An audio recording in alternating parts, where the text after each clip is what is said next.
बिस्मिल्लाहिर्रहमानिर्रहीम। अस्सलाम वालेकुम व्यूवर्स, कैसे हैं आप सब। उम्मीद है कि आप सब खैरियत से होंगे। आज मैं आप लोगों के लिए बेहद आसान आलू के चपली कबाब बनाने की रेसिपी लेकर आई हूं, जो कि बहुत ही ज़्यादा मज़ेदार बनकर तैयार होती है। और इस कबाब में ना ही हम चिकन का यूज़ करेंगे, ना ही बीफ का यूज़ करेंगे, सिर्फ आलू से बनाकर तैयार करेंगे। आलू की ये चपली कबाब बहुत ही कम बजट में और बहुत ही आसानी के साथ बनकर तैयार होते हैं। इसे आप बच्चों को लंच बॉक्स में भी दे सकते हैं और साथ टी टाइम स्नैक के तौर पर भी सर्व कर सकते हैं। तो इस वीडियो को बिना स्किप किए लास्ट तक जरूर देखिएगा।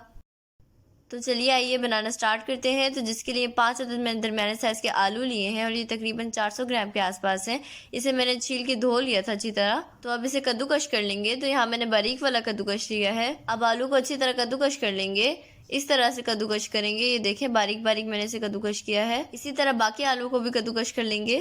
तो ये देखिए सारे आलू को मैंने अच्छी तरह कद्दूकश कर लिया है। अब इसके अंदर चिल्ड वाटर ऐड करेंगे। इतना ऐड करेंगे कि आलू अच्छी तरह डूब जाए। तो बेसिकली ठंडा पानी आलू में इसलिए ऐड किया जाता है ताकि आलू के अंदर जितना भी मॉइस्चर है वो खत्म हो जाए। तो बस ठंडा पानी ऐड करने के बाद इसे अच्छी तरह मिक्स कर लेंगे और मिक्स करने के बाद इसे इसी तरह 5 मिनट के लिए छोड़ देंगे। तो ये देखिए 5 मिनट हो चुके हैं। अब आलू के अंदर से पानी को अच्छी तरह निचोड़ लेंगे। आलू के अंदर जरा सा भी पानी नहीं होना चाहिए, इससे आपने इतने अच्छी तरह निचोड़ना है। और अच्छी तरह पानी निकालने के बाद इसे एक बोल के अंदर ऐड करते जाएंगे। इसी तरह बाकी आलू से भी पानी निचोड़ लेंगे और निचोड़ने के बाद इसे एक बोल के अंदर ऐड करते जाएंगे। तो ये देखिए सारे आलू से मैंने पानी को निचोड़ लिया है। अब इसे एक बोल के अंदर ऐड कर देंगे।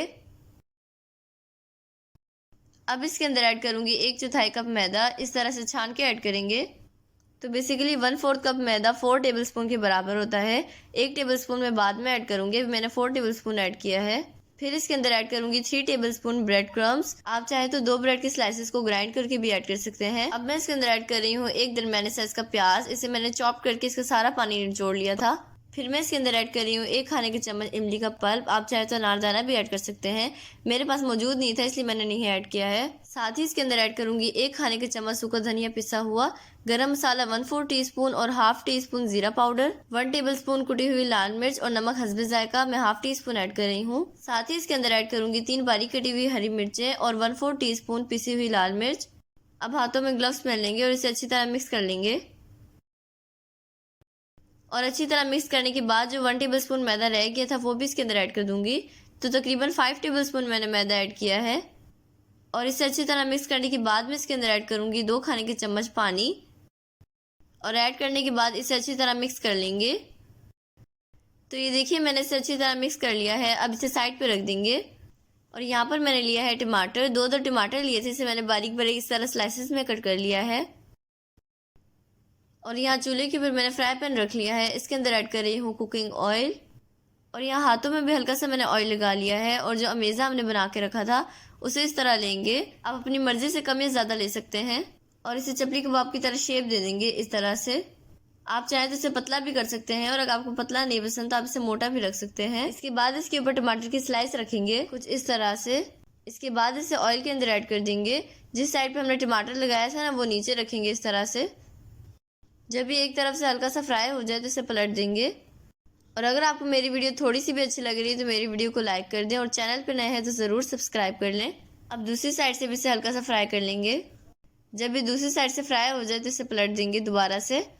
और पलटने के बाद इसे गोल्डन ब्राउन होने तक फ्राई करेंगे।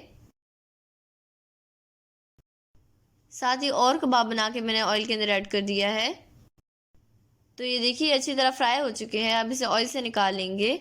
तो आप लोगों ने देखा कितने कम बजट में और कितने आसानी के साथ बनकर तैयार होते हैं और बहुत ही कम टाइम में बनकर तैयार होते हैं, लेकिन बहुत ही लजीज बनकर तैयार होते हैं। तो यहाँ प्लेट के ऊपर मैंने टिश्यू पेपर रख लिया है। इसके अंदर कबाब को रखते जाएंगे। तो ये देखिए इसी तरह मैंने बाकी कबाबों को भी फ्राई कर लिया है। तो चलिए अब इसे डिश आउट कर लेते हैं। तो ये देखिए मैंने इसे डिश आउट कर लिया है। और ये जितना देखने में मज़ेदार लग रहा है यकीनन उससे कई गुना ज़्यादा ये खाने में मज़ेदार होगा। ये देखिए माशाल्लाह कितना ज़बरदस्त बना है। कोई जज ही नहीं कर सकता कि हमने आलू से बनाकर तैयार किया है।